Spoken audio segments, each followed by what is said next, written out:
everybody's had a good couple of workshops and a good lunch. I think it's been so far, certainly from my perspective, it's been a really successful conference, and I think we've had some really good keynotes.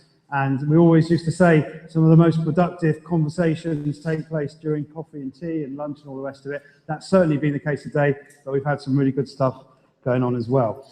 Just to remind you that the Twitter thing is going all the time. So we have that tweet wall, which is recording all the tweets that come out about the conference.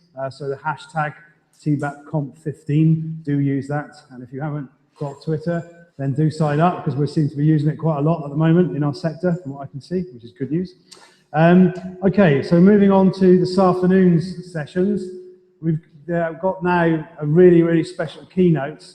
This is from Paul Dix, and Paul Dix first came to us in TBAP when he came to do a keynote speech probably about 5 years ago to the British Academy staff, and we were completely inspired and amazed by him. And I can remember at the time he said, I said, do you need any equipment or anything? He said, no, just come in with my suitcase. And I did notice that he still carries his suitcase with him. That was the only resource that he had. So that inspired us. Paul then went on to play a much more significant part in TBAP, in that he became one of the founder members of our Multi-Academy Trust board. And that was, a very significant thing for us as we started to create the TBAP that I described to you this morning. And Paul, as chair of that board, has supported us in our growth and in some of the difficult decisions and routes that we've had to take in this journey as we've moved into becoming an independent multi-academy chain, with close links to local authorities, but different links than those we had before. And Paul has always been a good steadying force for us, and also an inspirational leader for us in terms of us charting our strategic direction. Paul does all of that for TBAP for nothing. He volunteers to do all of that, and he puts a significant amount of his time into that work. When Paul isn't doing this, he told me not to mention it, but I'm going to. Paul runs a company called Pivotal Education, who deliver amazing CPD on behaviour, support for schools, for local authorities, and for all sorts of other organisations. Internationally now, they work across many different countries as well as just the UK. So, it's really good stuff going on there. And I'm surprised that Paul has time still to give us in TBAP, but he always does. And we're really honoured and really pleased that he's committed to giving us this keynote this afternoon. He always entertains, so I'll shut up and hand over to Paul. Thank you.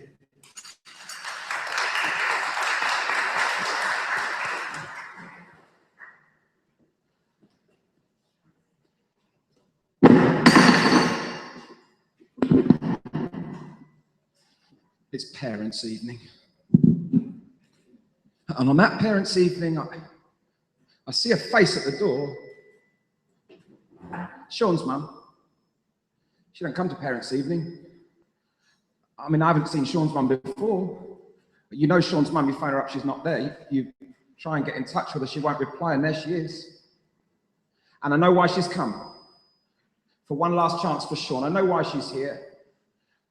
And I have no magic dust for Sean. I mean, he's just as bad in my lessons as he is in everybody else's. I can't get a handle on Sean. He comes and directs the lesson and leaves. When he does come, you don't want him there. When he's not there, you know Sean. And there's his mum. And it's year 9, and it's options evening. And she's come for that last gasp just to see if she can finally turn Sean back into education. And I see every member of staff in turn getting out their Sean file and waiting for her to come. And I watch her sit down at every table, and they tell her the same stuff. They tell her how bad Sean is, but she knows that. They tell her how disruptive he is, but she knows that. She lives with him. They tell him all the catalogue of crimes, and she listens. And it does her no good, and she's coming to me.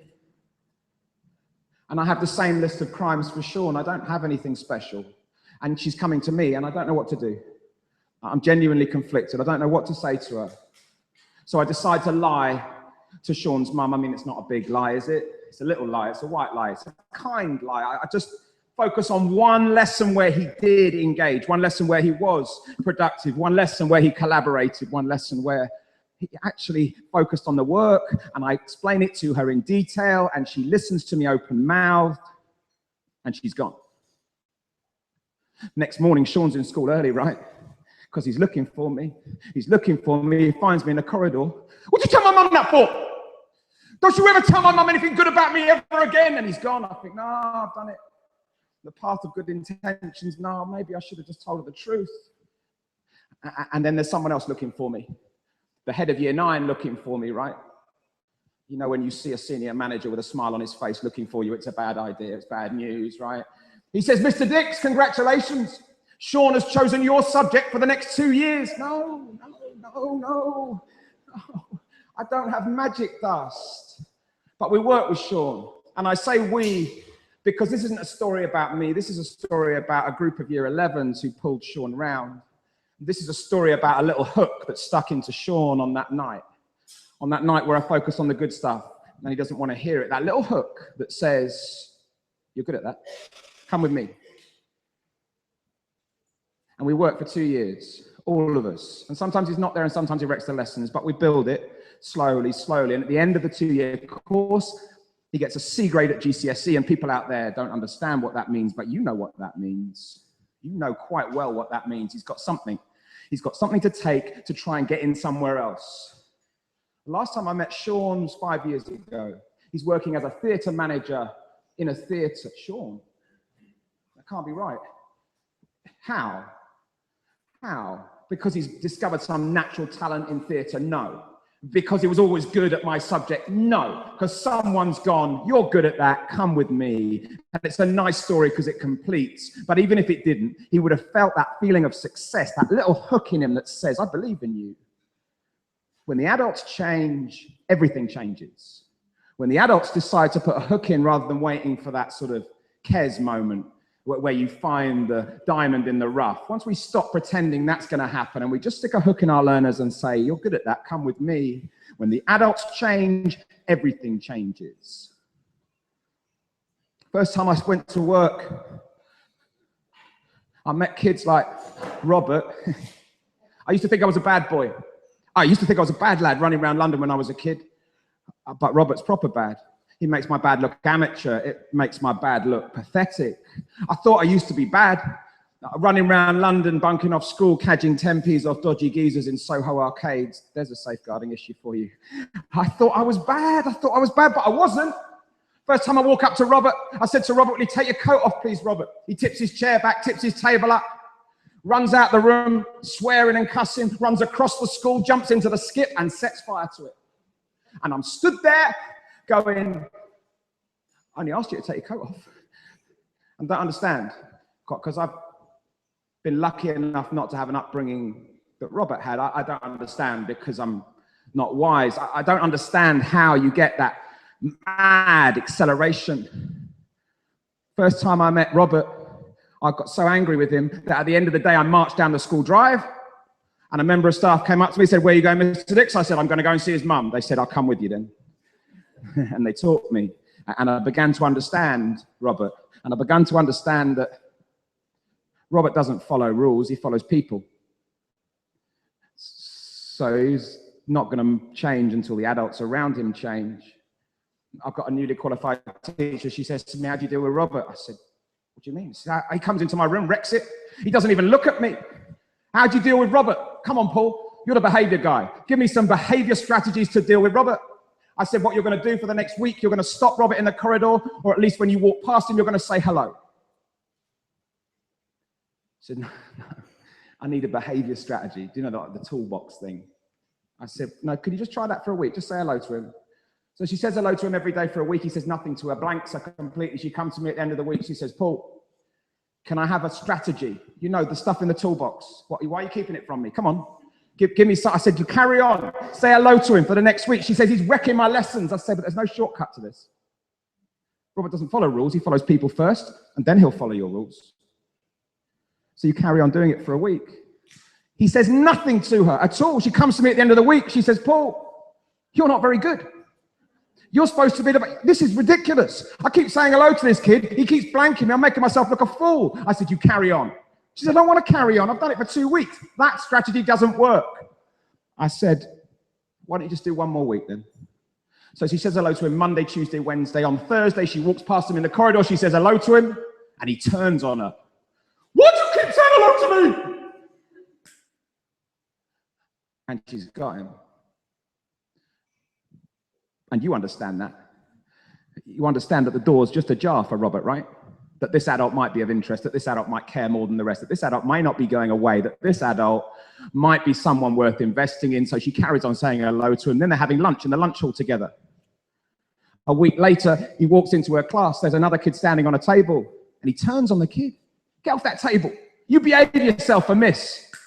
And she's got him. When the adults change, the children change. Sean's story, Robert's story. But look where we are. And look at the audience I've got. You've got 1 million, haven't you? You've got 1 million Sean stories and 1 million stories of Roberts where adults have changed their behavior and stuck a hook in and said, come on. And you know as well as I do, that's not a panacea. And sometimes it doesn't work. And sometimes it doesn't go your way. But you've all got a Sean story. So turn to the person next to you and tell them your Sean story. Tell them that kid that you stuck a hook in and you pulled them onto a different path. Go on, just turn to each other now. Tell them your Sean story.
So we have our Sean story.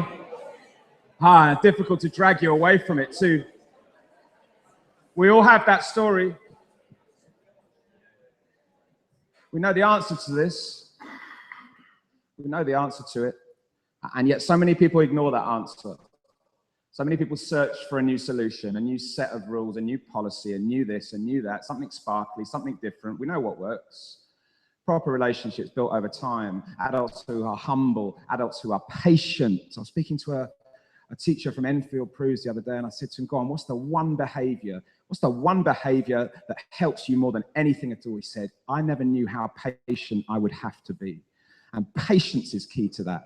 In a mainstream setting, those are not the answers they're looking for, but you know the solution to that.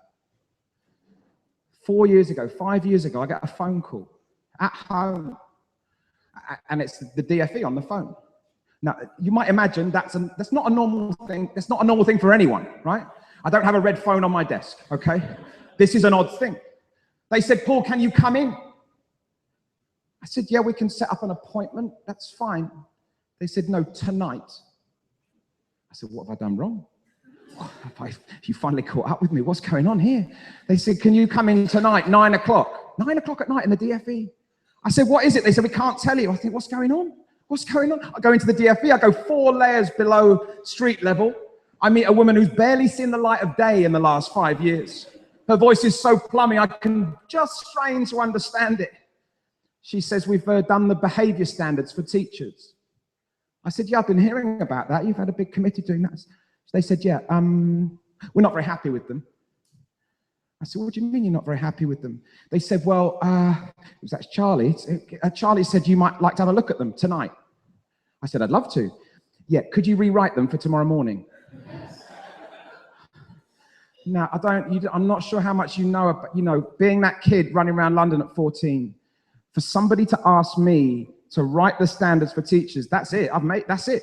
There is no more to be done. I finally got to the stage where I can, fulfill my 14-year-old dream of these people can't behave themselves and somebody needs to tell them. I'm finally doing it, right? So I write 5 standards and I hand them in the following morning and they took 4 of mine. Man, I got 4 in. But they wouldn't take the first one because the first one was the emotional control of the adult. And they wouldn't have it. You know why? There's a political thing going on, the union. That's complicated. But you know what the elephant in the room is, and nobody addresses it. So what do? We define it. We stop wishing it. Actually define it and agree it. I mean, we're quick enough to agree the rules about how the children should behave, but how many schools actually get to the point where they say, do you know, from every adult, every day, are key. You feel it when you come into TBAP. You feel it because the adults know how they're expected to behave. But when you travel around, actually you see everything from tea and sympathy to hang 'em and flog 'em and every degree in between. And the children who live in chaos come to school and they're dealt with by adults who have no consistency. And the most successful work we do is really defining those behaviors. And we put them on an A4 sheet, not in a policy document. I mean, you've got policy documents, right? You dust them off when Ofsted come in. They're about that thick. I did a thing once when we talk about weighing. How much does your behavior policy weigh? Because they're just tomes. And actually, this stuff is fairly straightforward, isn't it? It's fairly simple. I mean, if I said to you right now, can you agree 3 rules that could be overarching in your organization? You could do it like that. And yet most organizations I go to, you say to them, what are the rules? Got to have a suitcase, haven't I shown this? They say, there you go, there's the rules. Do you know what? Alcatraz had 52 rules. Okay? Most of the schools I work with have as many as Alcatraz. These guys had a long time to learn them, right? I wonder if you stop a child in the corridor tomorrow and say what the rules are. I wonder what they tell you. I know what they say in TBAP schools. It would run off very easily.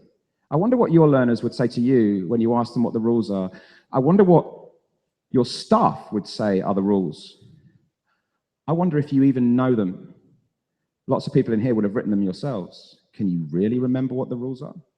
Because we've got this idea that more is better. So we fill our policies with rules and regulations and processes, and actually we keep it simple. It's highly effective. I wonder if in the next 2 weeks, you could just have 3 rules and slim the whole thing down and then try and stop every learner on the corridor and ask them. They did it at Quinton Kynaston, not 3 months ago, 4 months ago. And within 2 weeks, every learner knew what the rules were. When you stopped them before, they'd say, oh, it's phones, isn't it? It's hoodies. It's whatever my teacher's banging on about today.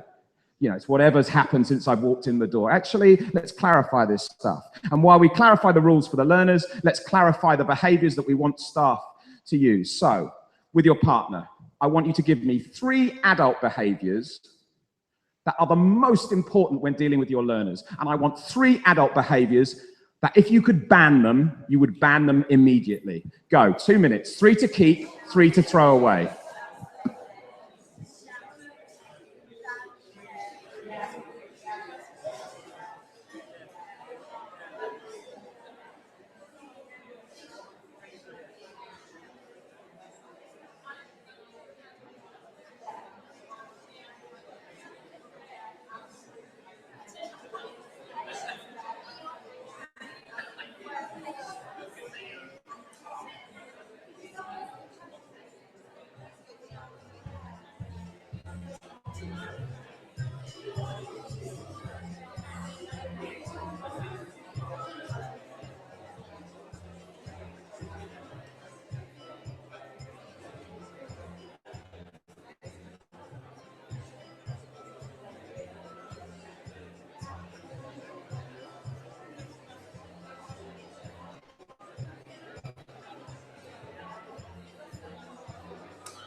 Okay.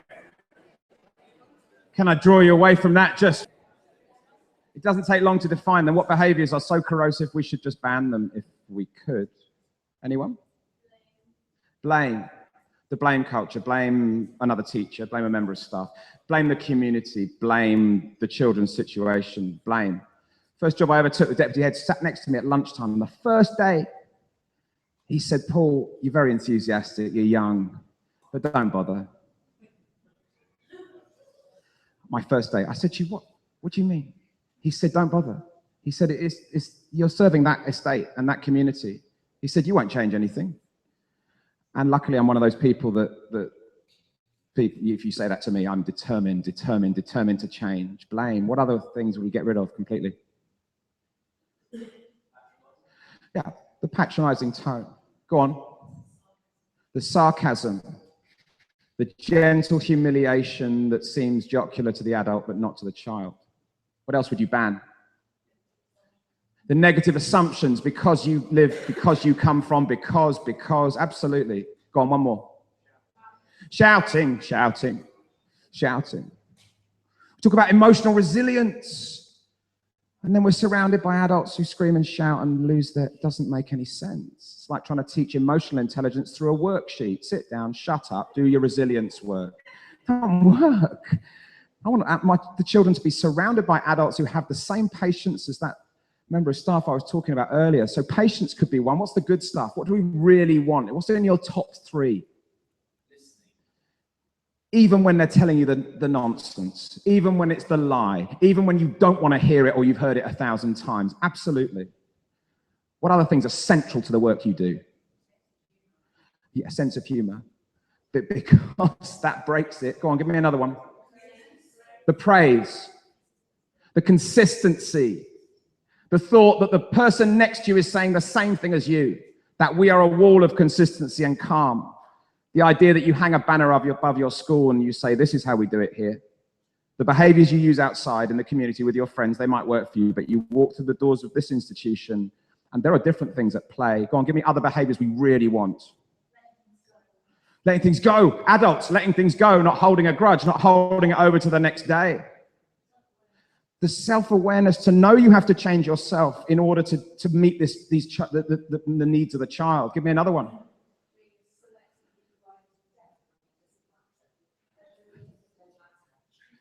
That actually we don't want to pick every battle and every single, yeah, absolutely. And sometimes that ignoring bit is, we know what we want, why don't we define it? Why don't we train staff in those specific behaviors so they can perform it? Andre, there's a hand. No, constant high expectations. Constantly high expectations through your curriculum, through your behavior, through your uniform. When I show pictures of TBAP learners in other contexts, they say, oh, posh school, that school. Because they look fantastic. Immediately, particularly in Wales, they say, they go to a posh school, they've got a tie on. I say, no, it's not, don't work like that, it's slightly different. Those adult expectations. Because if Robert goes from 0 to 100 miles an hour, you can't have adults going from 0 to 100 miles an hour, can you? I mean, you just can't. And you would never do that at work, would you? That's not you. You're beyond that. Who's a parent here? Go on. Those are the, you do it at home, don't you? You do it at home. Well, maybe. I'm going on holiday with my own children, because we should now and again. I'm going to Disneyland. Paris. Let's not go nuts. I'm going to Disneyland Paris with my children, and I've decided to drive, because I'm tight. And a bit Dennis Bergkamp, but not quite. Sorry, 80s Arsenal reference. But I don't really want to fly, so I want to take the car. Now here's the deal, right? I'm quite a calm parent. I'm all right. I can do the parenting. That's okay. And I have rules in my house. You have rules in your house, right? You have sensible rules for a calm house. You have rules about the sugar you can eat, about the amount of sweets you can have. You have rules about screen time, I know you do, and the kind of screens they can watch and the kind of videos they can play and the kind of games they can engage in. But stick me in a car with my own children for 11 hours? Oh man, all bets are off. I'm chucking Haribos in the back like there's no tomorrow. There's a Nintendo DS, where did that come from? An iPad, anything just to shut them up, because I'm on holiday. What nice holiday with my kids. And we're all ready to go. I told my kids 3 months ago that we were going to Disneyland. What have they been asking me every morning, Janet? What have they been asking me every single morning? When are we going? When are we going? And finally, we're going today. Today's the big day. So I'm excited, right? I'm packing the car up. I've got everything in the car. I've got the kids in the back. I've got them sugared up. We've got enough inappropriate screens to last 11 hours. We're all good, right? I'm ready to go. I've got my partner next to me, and we're ready for the off.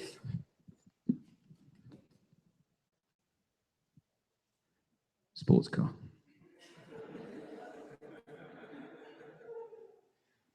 I don't even get to the M4 before it kicks off in the back.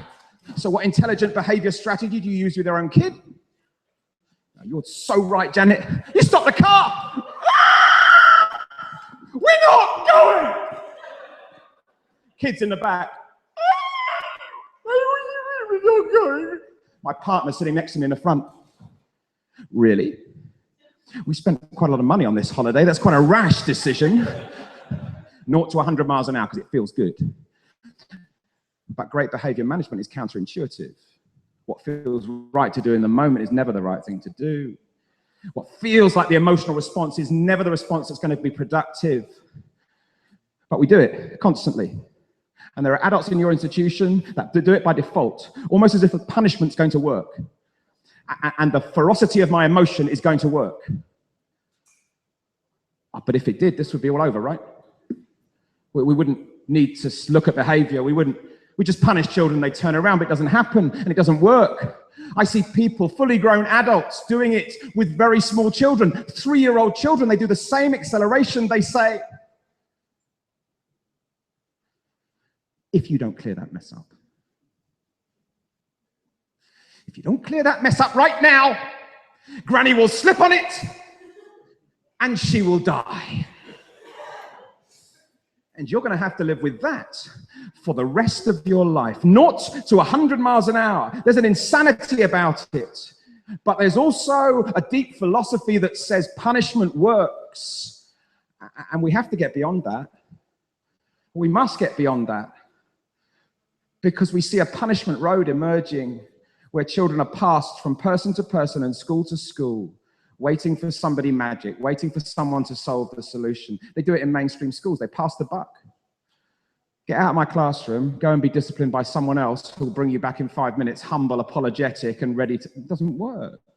It's a nonsense. We pass children up a hierarchy with the idea that once they get to the big beast, they will finally... No. And you know the truth, that if punishment worked with your learners, it would have worked already. And it hasn't.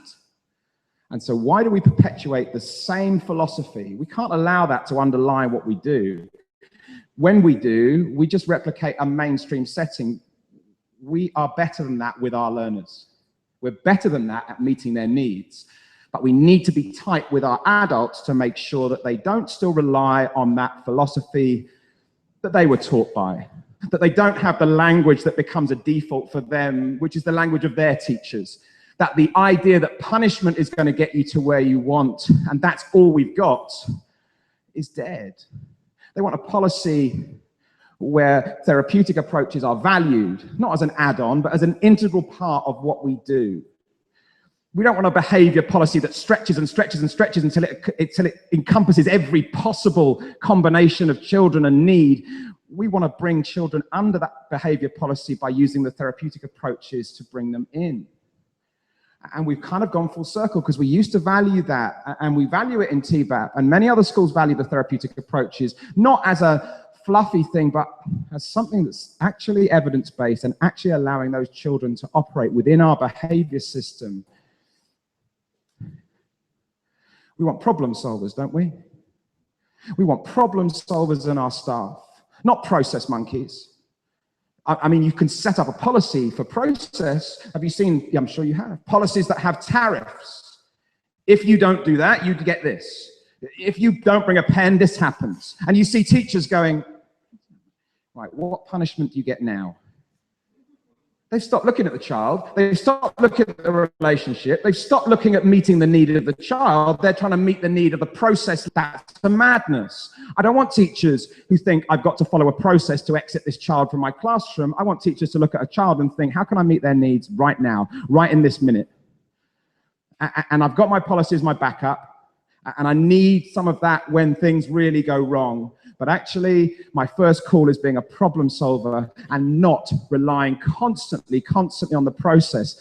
When the adults change, the children change.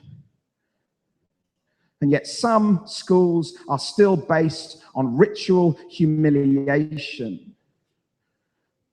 I go to mainstream schools, I see tutting chairs. Do you have a tutting chair? Tutting chair? No? Let me explain. A tutting chair is a chair that's strategically placed outside a classroom, outside the head's office, or at the corner of the yard. And for crimes of moving too much, children are forced to sit on the tutting chair throughout lunchtime with the vague hope that in the afternoon they won't want to move anymore. Odd. And we sit children on the tutting chair, and no adult in school, no teacher has ever been trained to do this. They've never been asked to do it, but they all do the same thing. They see the child on the tutting chair, they stop.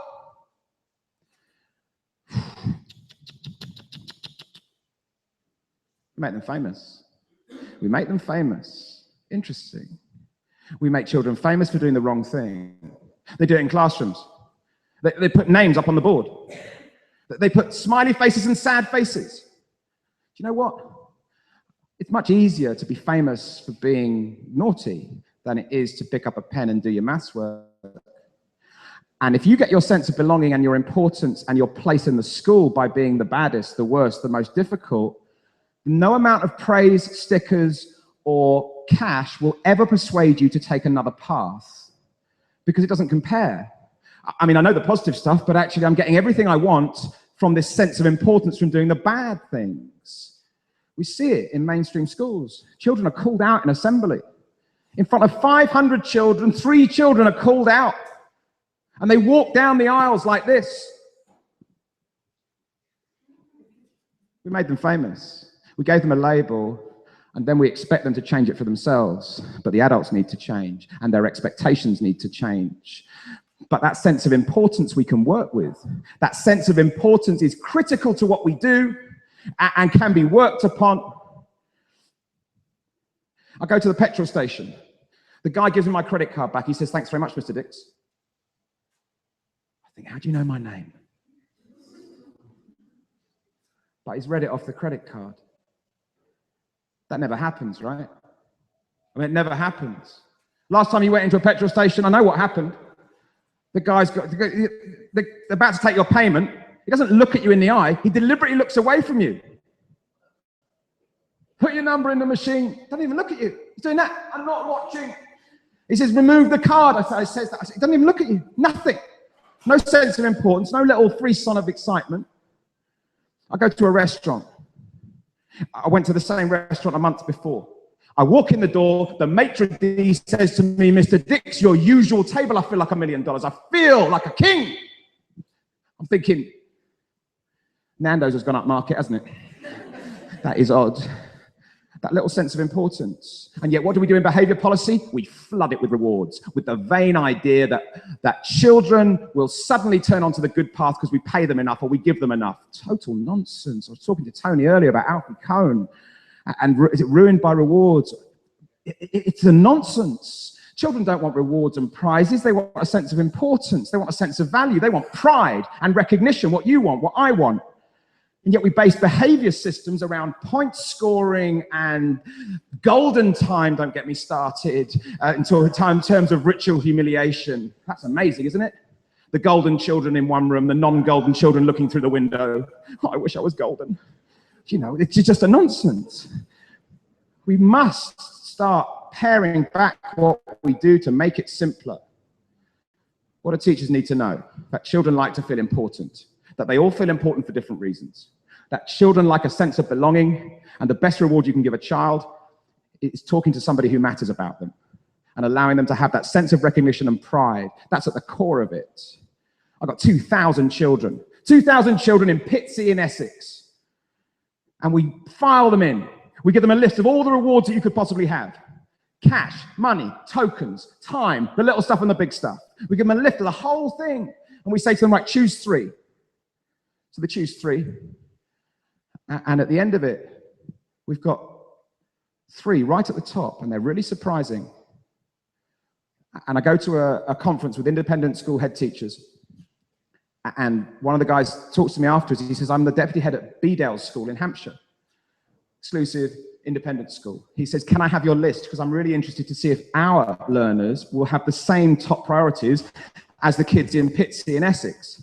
So I gave it to him, and he gets back in contact with me a week later. He says, Paul, I had the same results. How is that possible?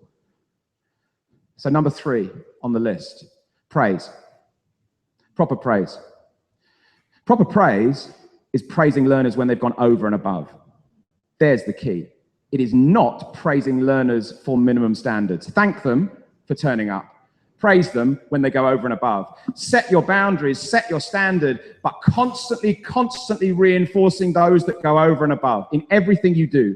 Proper praise. Some children need praise every 5 seconds, don't they, Janet? And some children need it once a week and done really well. And you differentiate your praise in that way. Because sticker charts don't work, right?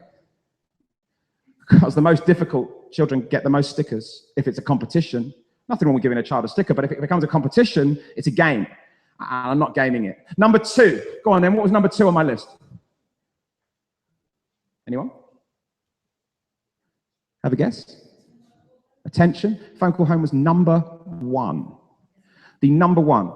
We're currently working with 90 schools in Caerphilly, across Caerphilly, every school on a massive behaviour project. We've asked teachers to make 1 positive phone call a week, as much praise as they possibly can, and to send a positive note home, because that's the second thing they wanted.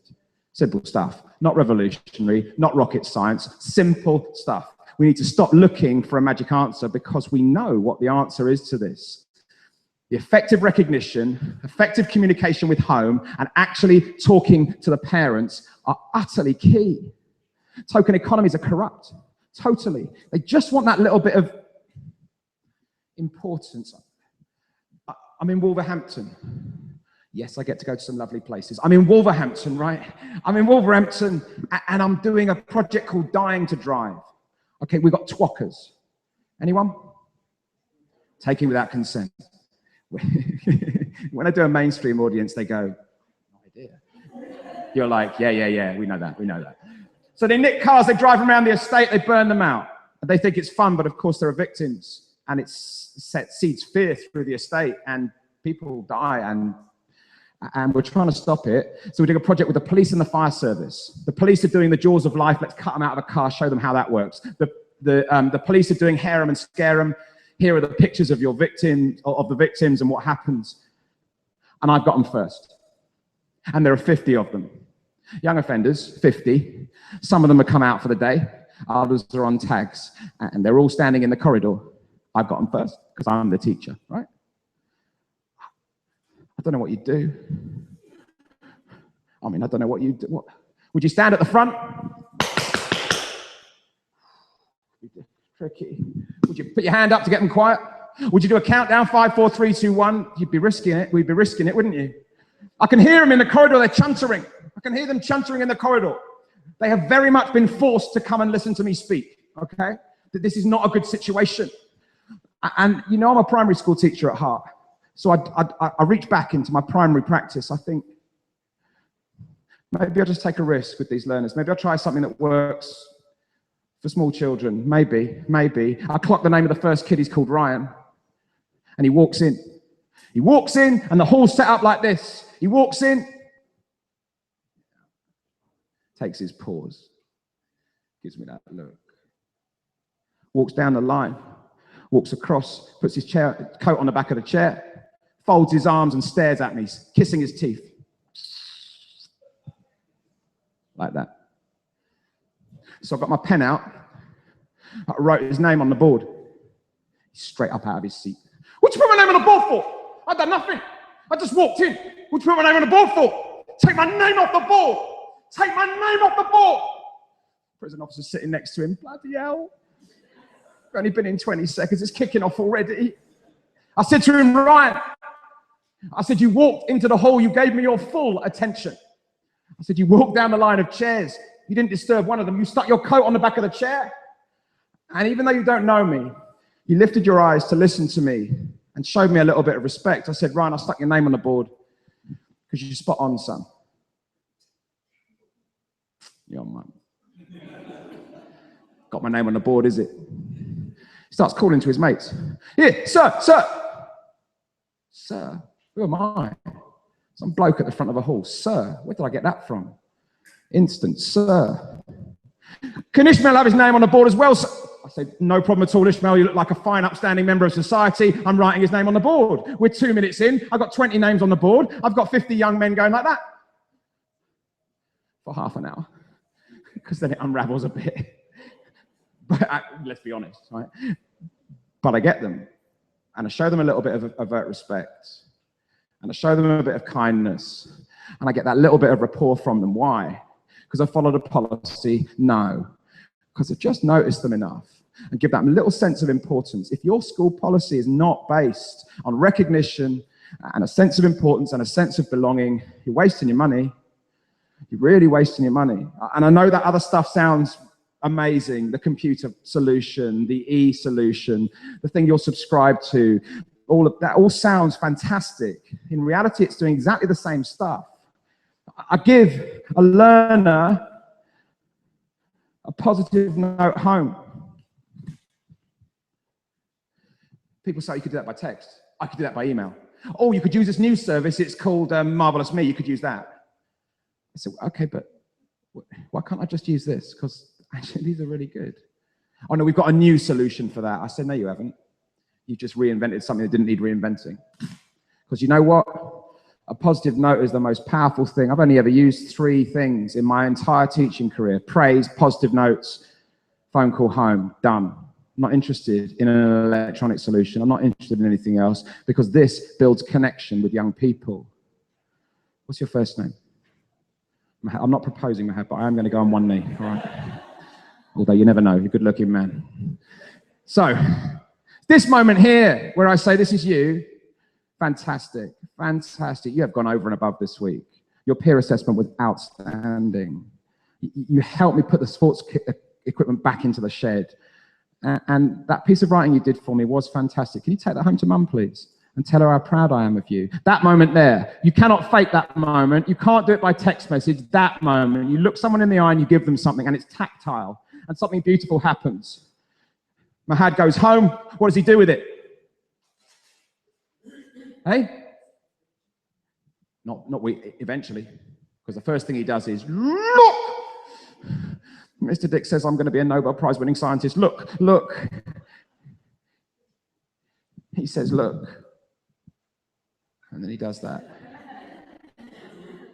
Because the right people to ask for money and gifts and prizes and material rewards are the people at home, are they not? Because I don't know about you, I've never given my children money when I've been proud of them. Some families do, that's all right. I'll give them a hug.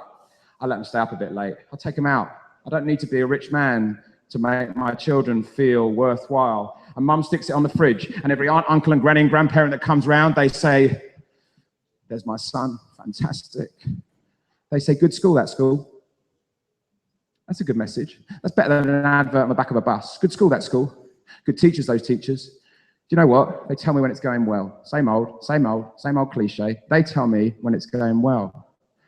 Where does this go when it's been on the fridge for 6 months? Parents, where does it go?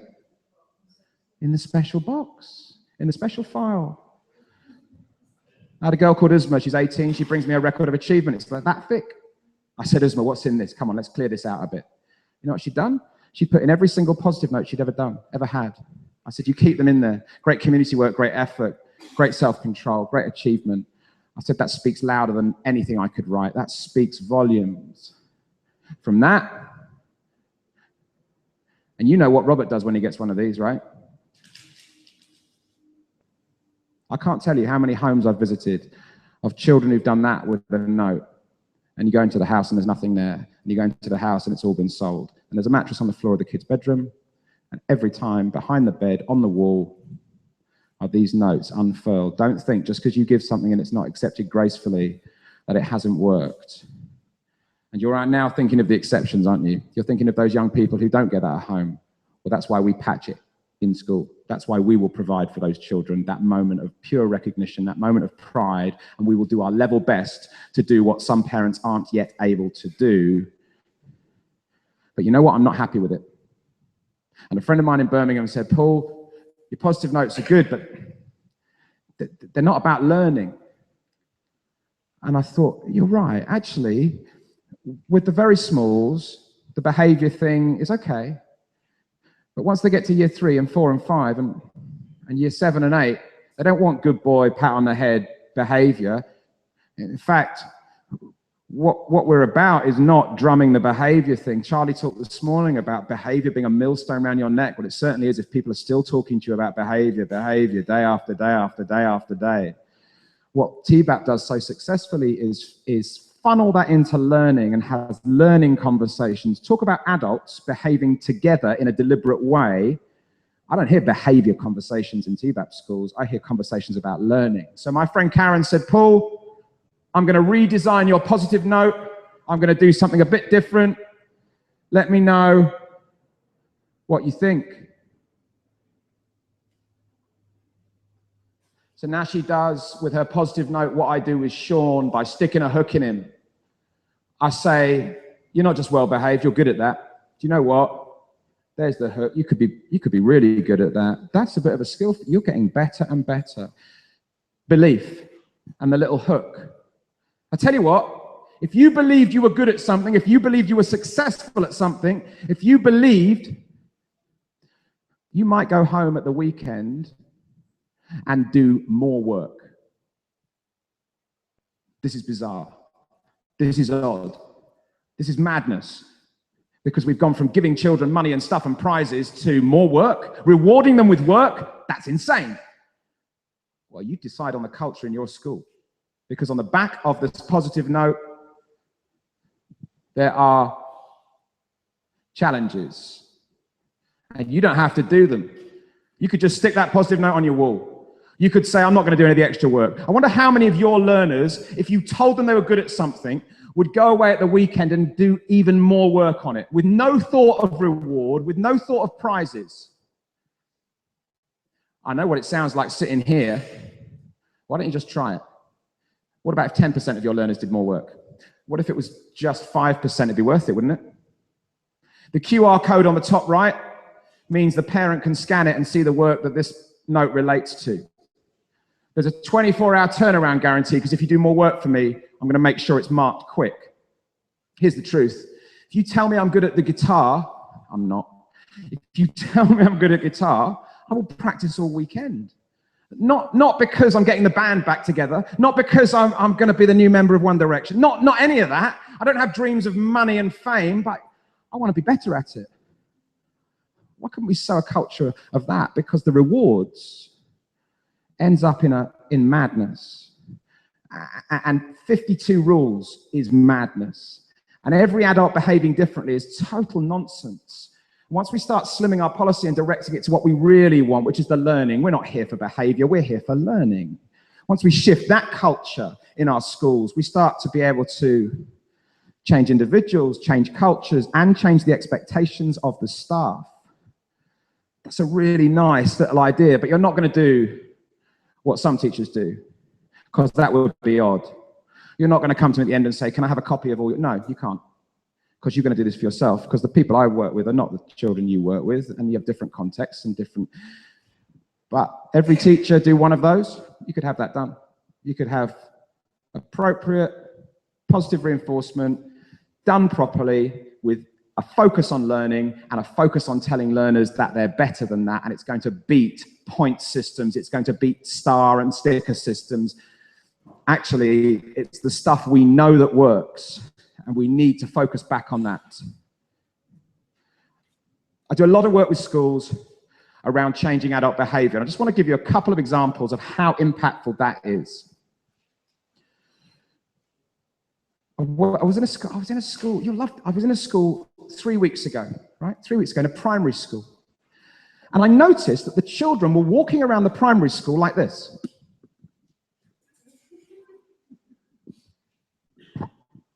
I said to the head teacher, I said, what, is this a cult? Is it what's going on here? She said, no, they're just doing fantastic walking. I said, what? They're doing what? She said, fantastic walking. We all do fantastic walking. Every child walking around the school like this. I said, it's a bit odd, isn't it? She said, no, it's fantastic. Because they feel like they belong. And staff compliment them on the way that they walk. And they walk with pride around the school. And other teachers come into the school and go, what have you done to your children? She says, no, we're just doing fantastic walking. And her teachers go to other schools and say, I can't cope. The kids are just walking around.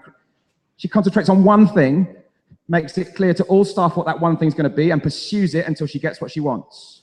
One thing, one change. I'm working in Sao Paulo, in Brazil, with a school who said, we've got behavior problems. They haven't, but you know. I said to them, who's the worst child in the school? Oh, yeah, we know that. We know the answer to that one. I said, okay, we're going to do something then. When the child comes back in September, every member of staff is going to stop that learner and say, you've changed. You're much more grown up. They said, really? I said, go on, just try it. So for 2 weeks, every member of staff stopped that child and went, you've changed. By the end of 2 weeks, the child is running away from them. I know I've changed. I know I've changed. And 3 months later, I went back and I said to them, who's the trickiest child in the school? And they said, not him anymore. Amazing, huh? That you could just change one behavior from your adults and have such an impact on the children. I wonder what your one thing would be if you went away from here today. I wonder, from what you've learned from the workshops, from the keynotes, I wonder what your one thing is that you want it to become the main thing, that you want all staff to do. That one change you want for adults. I know you have change for children in your mind. But what's the one change you want from your staff and the one change you want from your adults? I think that's key. And to pursue it. Fantastic walking sounds utterly ridiculous, does it not? But it works for that context. It works for that teacher. It works for that school. Small things seem to make huge changes. And what we try to do in education is trying to get the next new thing. We know the answers. We're involved in a school-led system where we have expertise in this room, huge expertise, in your schools, huge expertise, and we're constantly trying to find the new thing, the different thing. Let's just slim down what we've got, make it simple, make it consistent, make it clear, and refocus ourselves on adult behavior, and we have the answers. We don't have to go for the latest whiz-bang thing. We have the answers, and as always, that answer is amongst ourselves. Can I show you a little video clip of one change that just rippled, and it just re-emphasizes that single change. Let me just give you this.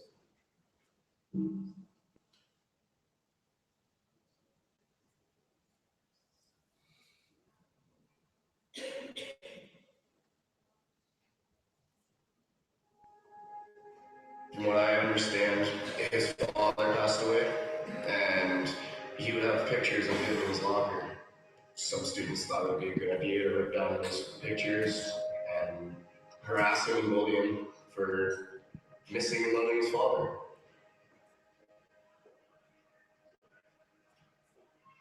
Going through what I went through, you kind of keep to yourself. You don't know who you are or anything. You're just walking through the space, empty space. It's kind of like a puzzle. You're trying to find your way to the good things in life. No one wants to be bullied.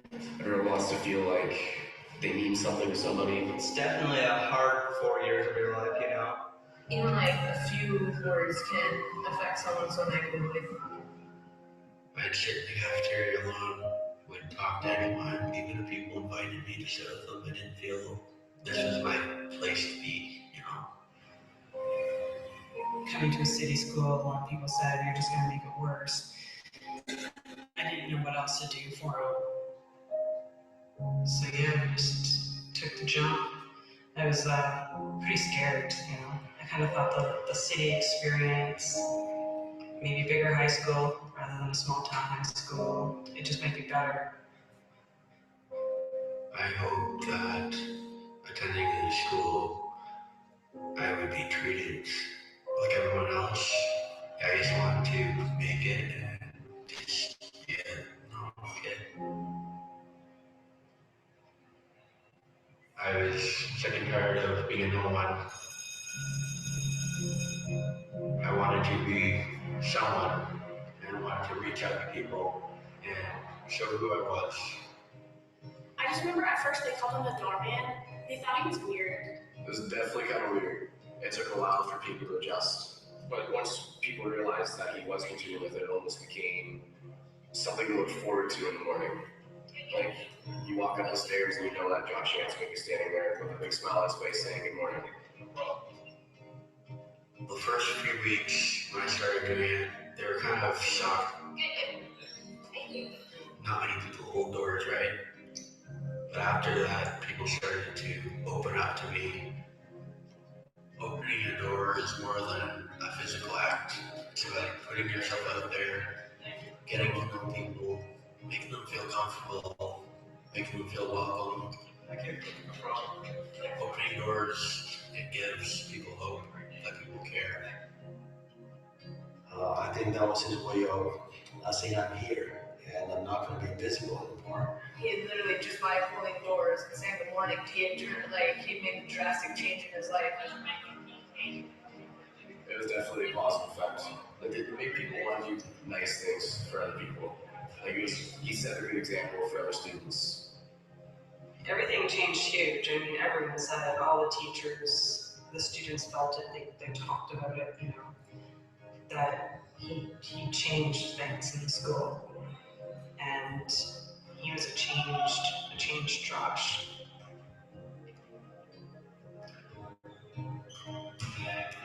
We were honored to have Josh. We were privileged. Any school would have benefited.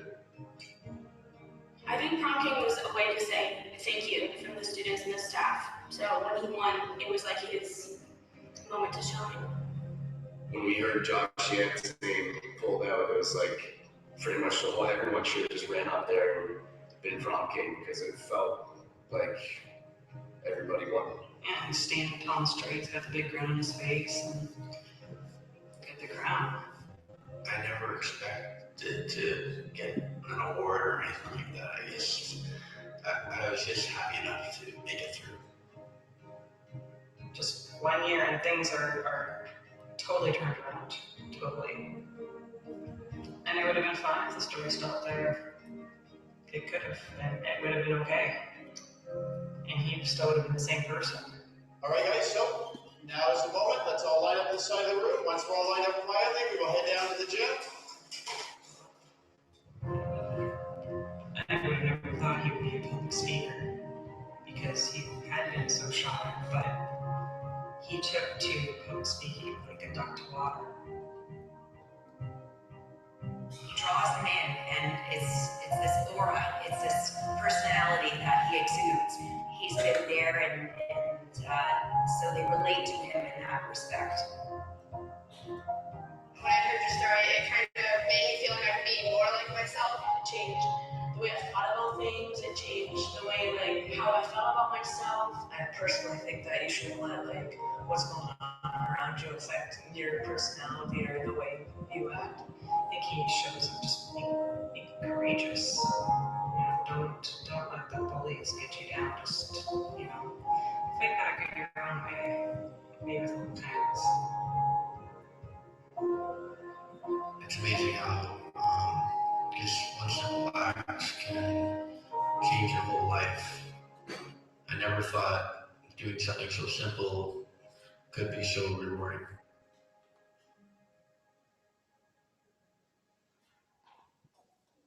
Oh, that's a nice note to leave on, isn't it? It's a really nice note to leave on. Seamus mentioned when I came to work with the TBAP staff who weren't TBAP at that point, and I had a joke with them. We were just joking about, because I'm a West London boy, but I am West 14, you see. So we had a little postcode thing. And when I thought about speaking today, you know, and I put on my tweet that it feels like home for me. Standing in here, being involved in TBAP now feels like this is home in a way that it didn't when I first came, and it was a slightly odd thing. Now this is very much home.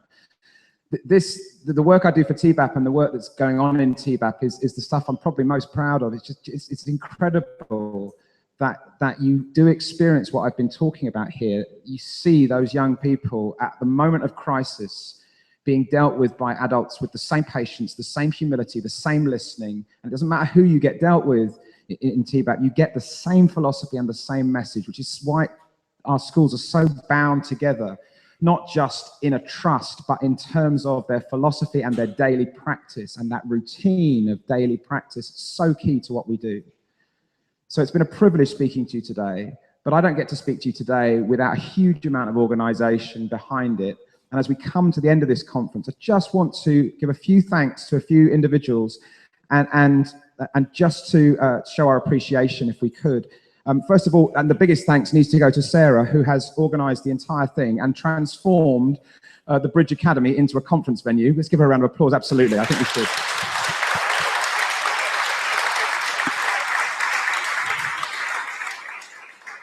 To the ICT staff who have worked for hours, you can see the setup here. Everybody who you can see fiddling around with computers and on the cameras and on the audio, they have given their time and effort to be able to live stream this. Apparently I'm being watched by literally 8 people online. Thank you to the people online. It's just fantastic. It's a big crew. So thank you, the ICT staff. And then, of course, you've got the people behind the scenes. You've got Debbie and Nathan and all the administration team that put together the ticketing and the organization and the logistics of the conference. You've got the facilities staff who sit behind, and you've probably not seen them, but they are going to be working long after you've gone. You know, there are many people to thank, the people that have come from distance. Fiona's come from Birmingham. People come from distance to share their expertise with us. This is not a one-off conference, and we really hope that next year we'll be able to return with a fresh angle and different workshops and different speakers. So we want this to be part of a rolling program. We encourage you to become part of our teaching school and to look at TBAP in terms of what it can provide for your setting and what it can do for your staff as well. You know, we want people to feel included. We don't like the idea that people are isolated. Whether you're, you know, in an AP, in a pupil referral unit, whether you're from third sector, we need the collaboration. Everyone needs it. We need it. The people who seem to be working almost on their own need it as well. We need that voice to come together. And I think today has been such a good example of that.